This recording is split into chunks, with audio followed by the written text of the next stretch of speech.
Hello good morning students. कल आपको एक न्यूमेरिकल करवाने वाली थी मैं थर्ड, थोड़ा सा शुरू भी किया था लेकिन बीच में कुछ कनेक्शन की प्रॉब्लम की वजह से उसको कंटिन्यू नहीं कर पाई थी। वो थोड़ा सा आपका रह गया था, उसको आज हम कंटिन्यू कर लेते हैं। कल इलस्ट्रेशन 3 में मैंने आपको बताया था कि किस तरह से जो आपका लेजर होता है, जो आपका बिन रजिस्टर होता है, उसको किस तरह से तैयार किया जाता है, उसके अंदर आइटम्स कैसे लिखी जाती है। हालांकि ये न्यूमेरिकल आपका पेपर में नहीं आने वाला, लेकिन अगर आपसे बिन कार्ड के बारे में पूछा जाता है तो बिन कार्ड को एक्सप्लेन करते वक्त अगर आप एक छोटा सा एग्जाम्पल, इसमें तो जैसे 7-8 पॉइंट हैं, अगर आप एक छोटा सा एग्जाम्पल लेकर कर आते हैं 2 मार्क्स में, तो आपके पूरे के पूरे 2 मार्क्स मिल सकते हैं।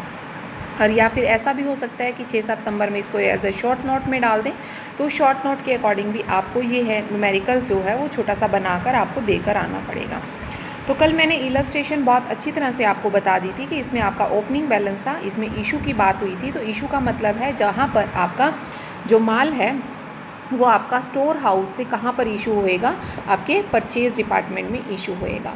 और जहाँ पर रिसीव की बात आती है, रिसीव का मतलब है आपने माल जो है सप्लायर से कहाँ रिसीव किया है, एज आ स्टोर में आपने उसको रिसीव किया है, वो इस बात को कहता है।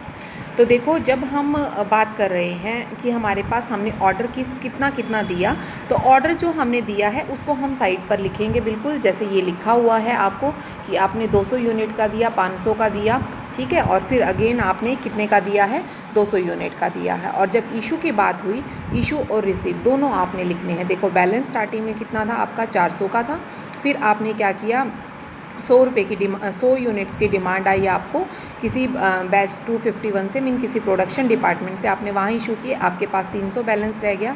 उसके बाद आपके पास 200 यूनिट का आपने ऑर्डर दे रखा था जो आपको रिसीव हो गया, अब आपके पास गोडाउन में 500 यूनिट हो गए।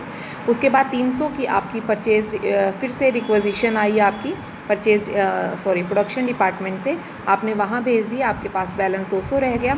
उसके बाद 50 की फिर से आई, तो फिर आपके पास बैलेंस 150 रह गया। उसी ड्यूरेशन में आपने कोई ऑर्डर दे रखा था 500 यूनिट का, वो आपके पास आ गया, जिससे आपके पास 650 यूनिट हो गए।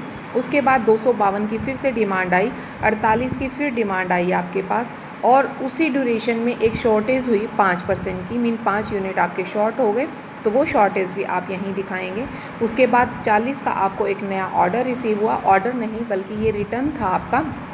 कहाँ से रिटर्न था, किसी प्रोडक्शन डिपार्टमेंट में आपने माल ज़्यादा मात्रा में इशू कर दिया था और वहाँ माल बच गया था, वहाँ से आपका 40 यूनिट का रिटर्न हुआ, तो वो रिटर्न भी आपका स्टोर में ऐड हो गया। उसके बाद 200 रुपये का आपका एक ऑर्डर था जो आपको रिसीव हुआ, जो 485 हो गया। उसके बाद आपने 60 का इशू किया, आपके पास 425 हो गए। तो इसका मतलब ये है कि आप इस तरह से एक प्रॉपर बनाएंगे फॉर्मेट, और उसी फॉर्मेट को आपने यहाँ फॉलो करना है। तो ये था बेटा जो इलस्ट्रेशन पेंडिंग रह गई थी। कई बच्चों ने कहा था कि मैम इसका आगे वाला पार्ट कहाँ है, तो सॉरी बेटा, कल थोड़ा सा नेट की प्रॉब्लम थी और टेक्निकल प्रॉब्लम भी फ़ोन में आ गई थी, जिसकी वजह से मैं आगे इसको कंटिन्यू नहीं कर पाई थी। तो आज इसको अच्छी तरह से कर लीजिएगा।